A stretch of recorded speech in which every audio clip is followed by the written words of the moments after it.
پاکستان اور بھارت کی جنگ ہے، اس کے بعد ہم دیکھ رہے ہیں کہ پاکستان کی جو جیو پولیٹیکل پوزیشن ہے وہ بڑی تبدیل ہمیں دکھائی دی. آج جب اس جنگ کو ہوئے بھی تقریباً 8-9 ماہ گزر چکے ہیں، ہم دیکھ بھی رہے ہیں کہ عالمی سطح پر بالخصوص ہمارا جو دشمن ہے اس کی پوزیشننگ بڑی ڈاؤن ہوئی ہے، ہمارا سٹیچر بڑا بڑا ہے. آپ کیا دیکھ رہے ہیں سر جو سچویشن کرنٹ ہے، اور مستقبل قریب میں جس طریقے سے دنیا میں اس وقت مختلف معاملات ہو رہے ہیں، ایران کے طرف جو ہے وہ کشیدگی کا ماحول ہے، امریکہ وہاں پر جو ہے وہ دوبارہ باتیں کر رہے ہیں کہ ایک اور جنگ ہو سکتی ہے، پھر افغانستان کے ساتھ جو ہماری ٹینشنز ہیں، مستقبل قریب میں سر آپ پوزیشن کو کس طرف جاتے دیکھ رہے ہیں؟ بسم اللہ الرحمن الرحیم. Haider, good to be with you and thank you very much for having my opinion. Thank you very much. آپ نے اچھا پریامبل دیا. I think 2025 اس تناظر میں بہت اہم سال ہمارے پاکستان کے لیے ثابت ہوا, اور ہم جب میں اور آپ یہ بات کرتے ہیں تو ہمیں ایک حب الوطنی کے جذبے سے بات کرنی ہے, ہمیں بائسس کے لحاظ سے بات نہیں کرنی. تو یہ بات آئی تھنک بڑی کلیئر ہے کہ الحمدللہ اللہ تعالیٰ کی خاص مہربانی سے جو 2025 کا سال تھا وہ آپ کے لیے سفارتی محاذ پہ اور خارجی محاذ پہ, دفاعی لحاظ سے اللہ تعالیٰ نے آپ پہ بہت مہربانی کی. اور دیکھیں جب ایک سلسلہ بنتا ہے, ایک کڑی بنتی ہے, تو وہ کڑی بنتے سے بنتے چلی جاتی ہے اگر آپ اس کو مینٹین کریں. اور میرے خیال میں ہماری لیڈرشپ کو یہ آپ کریڈٹ ضرور دیں گے کہ الحمدللہ جب ہمیں دشمن جو ہمارا ازلی دشمن ہے, جسے بدقسمتی سے ہم چھٹکارا نہیں پا رہے, جس کے عزائم سے ہم ناپاک اور ناجائز عزائم سے ہم چھٹکارا نہیں پا رہے, تو اس میں اللہ تعالیٰ نے جو ہم پہ مہربانی کی اس کو اسٹریٹجیکلی اور ڈپلومیٹکلی بہت اچھا ہینڈل کیا گیا, جس کی وجہ سے 2025 میں آپ کی رٹ ایک اسٹیبلش ہوئی. اور مجھے اللہ سے بڑی امید ہے کہ اگر اسی میچورٹی کے ساتھ, جیسے آپ بھی اشارہ کر رہے تھے, اگر ہم اس کو لے کے چلیں تو انشاءاللہ اگلا سال بھی ہمارے لیے کامیابی کا سال ہوگا. although ہمارے لیے مسائل ابھی بھی رہیں گے کہ دشمن جو ہمارا مشرقی سرحد پہ بیٹھا ہوا ہے اس کی سوچ ہندوانہ سوچ, ہندواتا سوچ ہے, ایک غلط سوچ ہے. وہ اپنے ساتھ ایک پراکسی وار کے طور پہ ہمارے مغربی ہمسائے پہ جو مسلط رجیم ہے اس کو لے کے آنا چاہتا ہے. اگر یہ دونوں کمبائن رہتے ہیں اور ان کے ناپاک عزائم رہتے ہیں تو ہمارے لیے دشواریاں تو ہیں, لیکن آج کا دور جو چل رہا ہے, جو آپ انٹرنیشنل تبدیلیاں دیکھ رہے ہیں, اس میں نہ صرف ایک بڑے لحاظ سے الائنمنٹس ہو رہی ہیں بلکہ ریجنل الائنمنٹس بھی ہوتی نظر آ رہی ہیں. اور الحمدللہ اللہ تعالیٰ نے جو آپ پہ مہربانی کی اس میں بنگلہ دیش کے ساتھ آپ کے جو اچھے تعلقات بن رہے ہیں, چین کے ساتھ آپ کے ہمیشہ سے اسٹریٹجک تعلقات ہیں, قابل اعتماد تعلقات ہیں. اب سری لنکا, بھوٹان اور نیپال نے بھی یہ ریئلائز کرنا شروع کر دیا ہے کہ جو ان کے ساتھ ان کے جو چالیں چل رہا تھا ہندوستان, اس سے ان کو آہستہ آہستہ نکلنا ہے. تو میرے خیال میں اوور آل آپ کی پاکستان کی الحمدللہ سچویشن بہت بہتر ہوئی اور اس کو ہم ہینڈل بھی بہت اچھی طرح کر رہے ہیں. میں آپ کی جیسے ایک اور بات اس میں ایڈ کرنا چاہوں گا کہ یہ تو ایک ریجنل الائنسز کی میں نے بات کی. جب آپ انٹرنیشنل اور اسٹریٹجک بات پہ کرتے ہیں تو رشیا آپ کے ساتھ ہے, چائنا آپ کے ساتھ ہے, although ایران کے کچھ انٹرنل معاملات ایسے ہو گئے, ورنہ اس کی طرف سے بھی آپ کو بھرپور سپورٹ حاصل ہے. اور سعودی عرب کے ساتھ آپ ایک اسٹریٹجک ڈیفنس کا ایگریمنٹ کر رہے ہیں. تو آل ان آل الحمدللہ راوی چین ہی چین لکھ رہا ہے. الحمدللہ. سر ہم نے جو آپ نے سعودی عرب کے ساتھ اسٹریٹجک ایگریمنٹ کی بات کی, اس کے بعد ہم دیکھ رہے ہیں کہ کچھ اور ممالک کے ساتھ بھی ہماری ڈیفنس ڈیلز ہو رہی ہیں, اور اس میں ایک بڑا جو کی چیز ڈسکس ہو رہی ہے وہ JF-17 تھنڈر ہے. اور پاکستان کے اندر اس کی مینوفیکچرنگ جس وقت سٹارٹ ہوئی تو انیشلی آپ اس سارے معاملے کو کوارڈینیٹ بھی کر رہے تھے. سر آپ بتائیے کہ JF-17 تھنڈر پاک بھارت جنگ کے اندر بھی اور ادروائز بھی اس نے کس طریقے سے اپنے آپ کو ایک قابل اعتماد فائٹر جیٹ کے طور پر منوایا؟ پہلی بات جو آپ نے اشارہ کیا, یہ میرا ماننا ہے کہ انشاءاللہ یہ جو پاک سعودی ڈیفنس پیکٹ ہے اس کی ایکسٹینشن ہونی ہے. بھلے اس میں گلف کنٹریز آتے ہیں, بلکہ بڑی سٹرانگ سپیکولیشن چل رہی ہے, اور آئی ایم شیور اس میں کوئی حقیقت بھی ہوگی کہ ٹرکی بھی اس میں حصہ لینا چاہتا ہے. تو یہ تو ایک خوش آئند بات. JF-17 ایک بات یاد رکھیے گا کہ جو قوم اعتماد کے ساتھ, یکجہتی کے ساتھ, مکمل اتفاق کے ساتھ کسی پروگرام کو لانچ کرتی ہیں تو اللہ تعالیٰ بھی اس میں برکت ڈالتا ہے.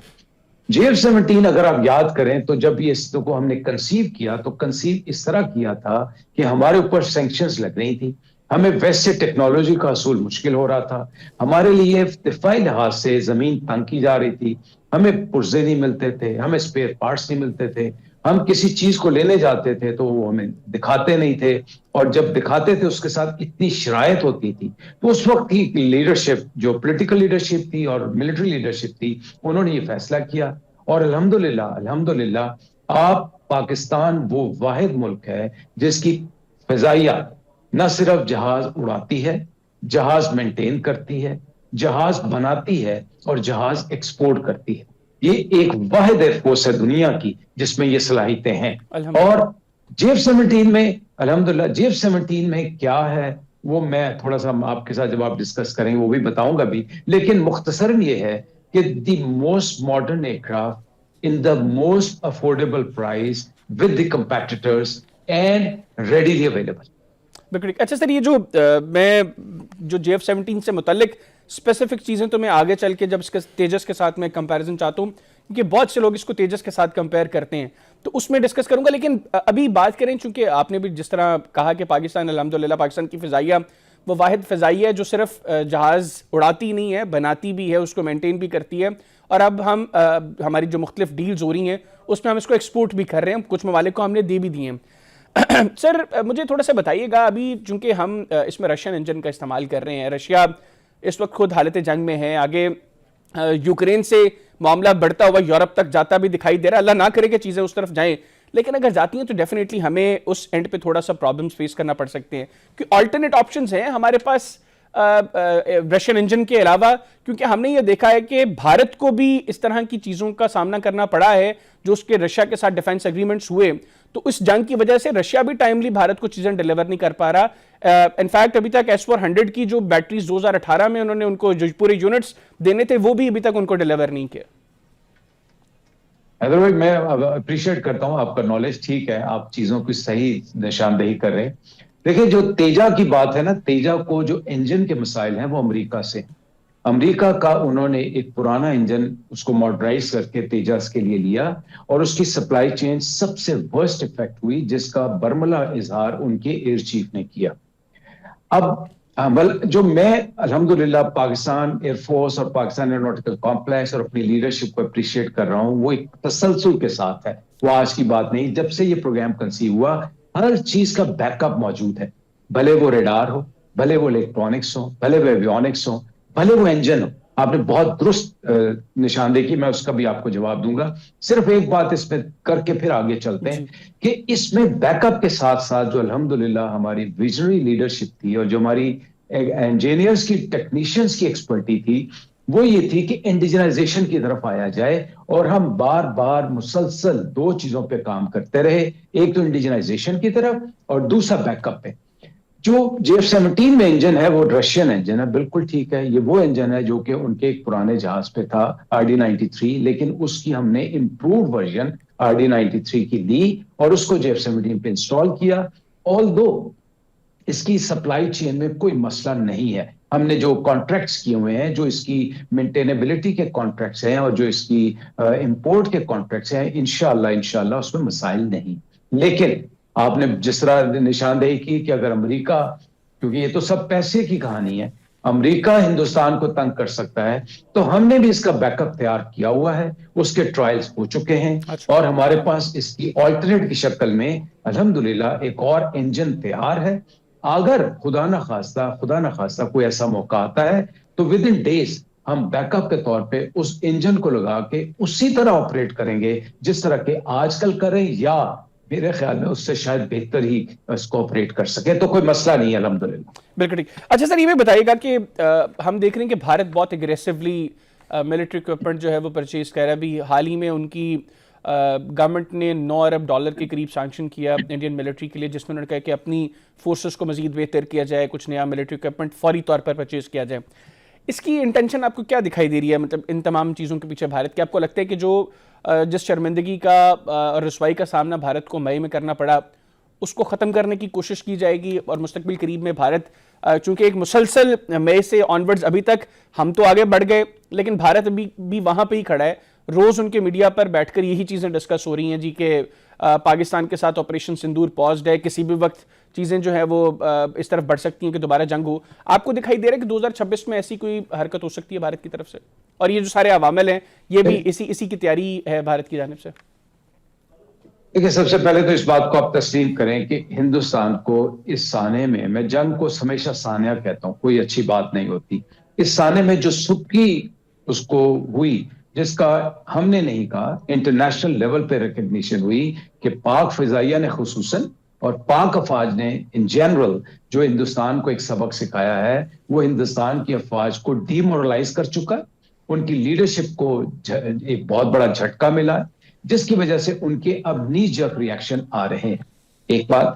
دوسری بات کہ اگر آپ انٹرنیشنل انوائرمنٹس کو دیکھیں، یوکرین کو دیکھ لیں، ایران کو دیکھ لیں، سوڈان کو دیکھ لیں، یمن کو دیکھ لیں، لیبیا کو دیکھ لیں، صومالیہ کو دیکھ لیں، شام کو دیکھ لیں، تو ایک، یا ابھی آپ for that matter Greenland اور ڈنمارک کو دیکھ لیں، تو ایک ٹرینڈ ایسا آ رہا ہے جس میں دفاعی قوتوں کو، دفاعی طاقتوں کو اپنے جو ایسٹس ہیں ان کو مضبوط کرنے کا ایک ٹرینڈ شروع ہو چکا۔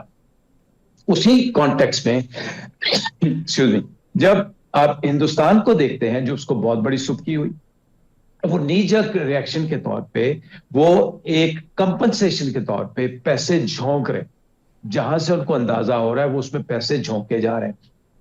کبھی بھی فورسز کا ریسٹرکچر نیجر ریئیکشن پہ نہیں ہوتا، اس کے لیے کمپریہنسو پلاننگ کی ضرورت ہوتی ہے، اور اس میں 4 سے 5 سال لگتے ہیں۔ تو ہندوستان جو پیسے پھینک رہا، میرے خیال میں ان کی لیڈرشپ کو اس کو دوبارہ سے ریویو کرنا چاہیے، اگر میرا وہ مشورہ مانگتے ہیں۔ دوسری بات دیکھیں، ہندواتا سوچ اور مودی سوچ جو کہ نیتن یاہو کی سوچ ہے، اس پہ کبھی آپ ریلائی نہیں کر سکتے۔ انٹرنیشنل سینیریو آج آپ کے ساتھ ہے الحمدللہ، اگر اللہ نے مہربانی کی اور اس کو ہم مینٹین کرتے رہے تو یہ آپ کی فیور میں رہے گا، لیکن ہندوستان کے اوپر آپ کبھی ریلائی نہیں کر سکتے، وہ کوئی نہ کوئی شرارت، کوئی نہ کوئی شورش ایسی کرے گا، بھلے وہ فالس فلیگ شپ آپریشنز ہوں یا اسی طرح کی ایک اور کمش کرے۔ اس کے لیے ہمیں ہر وقت تیار ہونا پڑے گا، تیار رہنا پڑے گا، اور یہ تیاری صرف دفاعی لحاظ سے نہیں بلکہ خارجی محاذ پہ بھی آپ کو اپنے آپ کو تیار رکھنا پڑے گا۔ بالکل ٹھیک۔ اچھا سر، ویسے تو الحمدللہ ہم ہر اعتبار سے ہر وقت تیار ہیں، کیونکہ ہمیں اندازہ ہے کہ ہمارے ہمسایہ میں ایک مکار دشمن جو ہے وہ موجود ہے، جو ہر وقت اس کوشش میں ہے کہ ہمیں کس طریقے سے نقصان پہنچایا جا سکے۔ لیکن ہماری فضائیہ خود کو کس طریقے سے مزید بہتر کر رہی ہے؟ کیا ہم جو گزشتہ چند ماہ سے سن رہے تھے کہ J-35 جو ہیں وہ ہم لوگ لے رہے ہیں، ان کی انڈکشن جو ہے وہ بہت ارلی ہوگی پاکستان کی ایئر فورس کے اندر، 2026 میں ہم یہ خوشخبری سنیں گے سر؟ دیکھیں، میں نے ابھی آپ کو بتایا کہ نیجر ریئیکشن نہیں ہوتا، آرم فورسز میں خاص طور پر اور پاک فضائیہ میں خاص طور پہ۔ ہم نے جب بھی اکوپمنٹ انڈکٹ کیا، ہم نے تھورو پلاننگ کے تحت، پوری کمپریہنسو ایک اسٹریٹجی کے تحت کیے۔ جب ہمارے J-10 آئے تو اس کے اوپر پلاننگ آج سے 8 سے 10 سال پہلے شروع ہو چکی تھی۔ ہاؤیور اس لیڈرشپ نے اس کو ایکسپیڈائٹ کیا، لیکن ہوم ورک ہمارا تیار تھا۔ سملرلی J-35 ہماری نیکسٹ ٹارگٹ ہے انشاءاللہ، اور ہم اس کے لیے تیار ہیں، اور اگر خدا نخواستہ ایسی کوئی صورتحال آتی ہے تو we will take no time not only to induct but to operationalize this aircraft both from maintenance point of view, from operational point of view and from employment point of view۔ تینوں factor بڑے critical ہوتے ہیں۔ تو پاک فضائیہ جو آپ کا سوال جو پہلا حصہ تھا، ہم نے اپنے آپ کو تیار کرنا شروع کیا ہوا ہے، ہم اپنا انالیسز وار کے ساتھ ہی شروع کر دیا تھا، اور الحمدللہ اس میں آج کے دور میں نہ صرف ایک اسٹیلتھ ایئر کرافٹ کی ضرورت ہے، ہمیں ایک میسائل سسٹم کی ضرورت ہے، ہمیں ایویکس کو مزید ریفائن کرنے کی ضرورت ہے، اور ہمیں ڈرون سسٹم میں جانے کی ضرورت ہے، جس میں یہ 3 سے 4 میں ایک جلدی کرسی سی آپ کو چیزیں بتا رہا ہوں، اس کے اوپر آلریڈی کام ہو چکا ہے، اور دونوں 2 prong اپروچ کہلاتی ہے۔ پہلی اپروچ ہوتی ہے باہر کے ریسورسز، جس میں آپ کے دوست ملک شامل ہیں، اور دوسری ہوتی ہے انڈیجنائزیشن۔ تو ان دونوں پہلوؤں پہ بڑی مربوط ہم آہنگی کے ساتھ کام ہو رہا ہے، اور انشاءاللہ آپ 2026 میں دیکھیں گے کہ جس طرح بھی آپ نے دیکھا کہ نیوی نے 2025 کے دسمبر میں، ابھی جنوری میں 2 ایکسپیریمنٹ کیے، اسی طرح آپ انشاءاللہ ایئر فورس کی بھی چیزیں دیکھیں گے جو 2026 میں آپ کے لیے خوشخبری اور ہمیں مزید تقویت دیں گے انشاءاللہ۔ سر آخر میں یہ بتائیے گا، جو میں نے ایک سوال پہلے چھوڑ دیا تھا آپ کے لیے، کہ تیجا اور JF-17 کا بڑا کمپیریزن اکثر ڈسکس ہوتا ہے، آپ ان دونوں فائٹر جیٹس کو کس طریقے سے کمپیئر کرتے ہیں، اور کیا فرق کیا بنیادی طور پر ہے؟ دیکھیے میں یہ نہیں کہتا کہ چونکہ میں پاکستانی ہوں اور چونکہ میں الحمدللہ because of Pakistan Air Force اس پروجیکٹ میں چائنا میں بھی انوالو رہا ہوں، کامرا میں بھی، ایئر فورس میں بھی، تو میں صرف JF-17 کی تعریف کروں گا، ایسی کوئی بات نہیں۔ حقیقت پسندانہ جائزہ یہ ہے کہ دو تین چیزیں کاؤنٹ کرتی ہیں۔ سب سے بڑی چیز جو کاؤنٹ کرتی ہے وہ کاؤنٹ یہ کرتی ہے کہ is it a proven aircraft, has it proven its muscles, has it proven tactically اور اسٹریٹجیکلی اور آپریشنلی۔ تو وہ الحمدللہ اللہ کی بڑی مہربانی کہ الحمدللہ JF-17 نے ایک دفعہ نہیں، دو دفعہ نہیں، شاید تین دفعہ یہ ثابت کیا کہ یہ ایک وہ پوٹنٹ پلیٹ فارم ہے جس کو آپ کسی محاذ پہ بھی بڑی آسانی کے ساتھ بڑے افیکٹو طریقے سے امپلوائے کر سکتے ہیں۔ تو سب سے بڑی بات تو یہ ہے۔ دوسری بات دیکھیں، جو JF-17 ایئرکرافٹ ہے یہ ہمارے پاس الحمدللہ اب ہم کوئی 3 بلاک بنا چکے ہیں، first block, second block, third block. So تیسرا بلاک جو ہے اس وقت موسٹ ماڈرن ایئرکرافٹ ہے جس کو آپ کسی بھی ماڈرن جہاز کے ساتھ کمپیئر کر رہے ہیں اور کر سکتے ہیں۔ کمپیئر کرنے میں صرف قیمت ہی شامل نہیں ہوتی، اس کمپیریزن میں آپ کو دو تین چیزیں چاہیے ہوتی ہیں۔ ایک چیز چاہیے ہوتی آپریشنل، دوسری چاہیے ہوتی کاسٹ، تیسری چاہیے ہوتی اویلیبلٹی، چوتھا اس کے اوپر جو فیسلٹیز ہیں۔ ہمارے پاس جو JF-17 کو اگر آپ تیجا سے کمپیئر کرتے ہیں تو اس کے اوپر اس وقت موسٹ ماڈرن ایسا ریڈار ہے جو کہ امپلائمنٹ کے لحاظ سے پروو ہو چکا، جبکہ تیجا کے پاس ہے لیکن وہ ابھی اتنا افیکٹو نہیں ہوا۔ آپ نے BVR کو لگا کے استعمال کیا، آپ نے لانگ رینج میسائل امپلوائے کیے، اور اس سانحے میں آپ نے دیکھا کہ S-400 کو جب ہم نے الحمدللہ اللہ کی مہربانی سے نشانہ بنایا تو وہ JF-17 ایئرکرافٹ تھا۔ تو یہ وہ چند عوامل بالکل مختصر میں آپ کو بتا رہا ہوں، ورنہ اس پہ ایک لسٹ کمپیریزن کی بن سکتی ہے۔ تو JF-17 یقیناً اپنے کمپیٹیٹرز اور خاص طور پہ تیجا کے مقابلے میں ایک پریفرڈ پلیٹ فارم گنا جا رہا ہے۔ بالکل، thank you very much sir.